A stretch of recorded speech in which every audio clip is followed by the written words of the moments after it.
Então, o próximo exercício que eu queria resolver com vocês, dessa nossa lista de problemas tipos de bacia hidrográfica, diz respeito ao conceito de tempo de concentração. Então, a gente já discutiu bastante aqui nos nossos encontros o que é o tempo de concentração. Né? Então, a gente diz que o tempo de concentração é o tempo em que o ponto mais distante da bacia leva para que contribua, né, com o escoamento para o exutório da bacia. Então, esse é o nosso conceito de tempo de concentração. Tem várias fórmulas para você utilizar o tempo de concentração. Aqui eu estou apresentando duas, mas vou mostrar basicamente essa primeira aqui, que é a fórmula de Kirchhoff. Né? Essas fórmulas são normalmente fórmulas empíricas.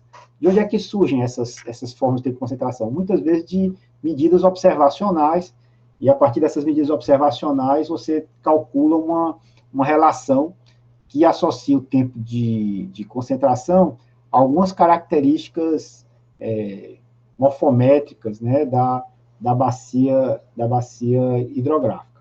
No caso aqui da fórmula de Kirchhoff, ela vai relacionar o tempo de concentração ao comprimento do rio principal e a diferença de altitude ao longo do Talweg, ou seja, a cota máxima menos a cota mínima do Talweg.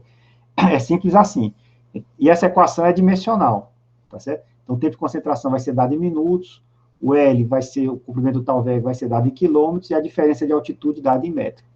Então, é simples. Então, no nosso problema aqui, a gente tem o cálculo do tempo de concentração, tem duas equações, então, vamos calcular por Kirchhoff. Então, a gente tem a área da bacia, o comprimento do Talweg, altitude média, declividade média da bacia, elevação máxima. Então, a gente vai aqui calcular aqui o tempo, aplicar a equação. Para isso a gente precisa do tempo do comprimento do Talweg, 15 km, está aqui. A altura máxima, 1480.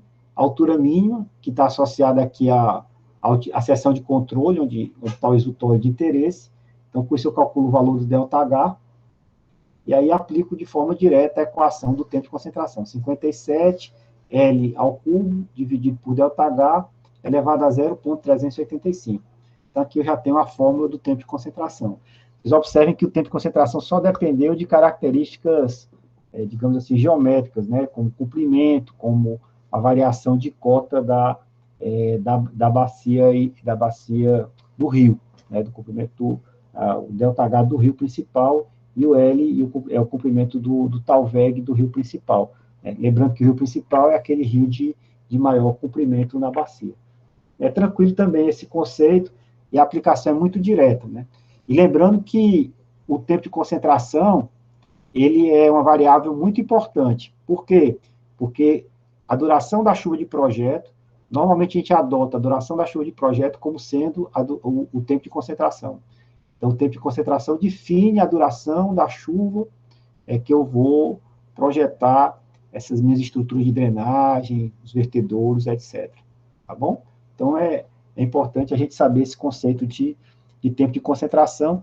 Então, e essa é uma das formas mais usuais. Tem outras formas? Tem, né? Que a gente tem essa forma de Watt-Show, e tem várias outras formas.